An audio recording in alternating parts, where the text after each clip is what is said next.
એસવીએનઆઈટીમાં birthday પર વિદ્યાર્થીને માર મારવાનો વધુ એક વિડીયો. માર ખાનારા વિદ્યાર્થીએ બર્થડે સેલિબ્રેશનની પ્રથા ગણાવી હતી.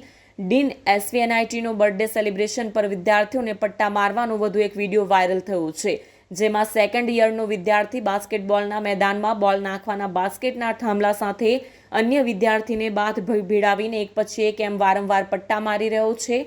માર ખાનાર વિદ્યાર્થી બૂમાબૂમ કરે છે. જો કે આખી ઘટના જોયા બાદ પણ એસવીએનઆઈટીના ઉચ્ચ અધિકારીઓ તેને બર્થડે સેલિબ્રેશનની પ્રથા ગણાવી રહ્યા છે, જેને બંધ કરાવી હોવાનું કહે છે. હાલમાં અમે આ પ્રથા પર પ્રતિબંધ મુકાવી દીધો છે. વિડીયો ગત વર્ષનો છે. માર ખાનારા વિદ્યાર્થીએ બર્થડે સેલિબ્રેશનની પ્રથા ગણાવી હતી. હાલમાં આ પ્રથા પર પ્રતિબંધ મુકાયો છે. સંજય પટેલ, ડીન, કોલેજમાં અન્ય વિદ્યાર્થીઓ પણ આવું જ કરતા હોય છે. મને કોલેજને અને મિત્રોને ટાર્ગેટ કરાઈ રહ્યા છે. હું જ નહીં, કોલેજમાં અન્ય વિદ્યાર્થીઓ પણ આવું જ કરી રહ્યા છે.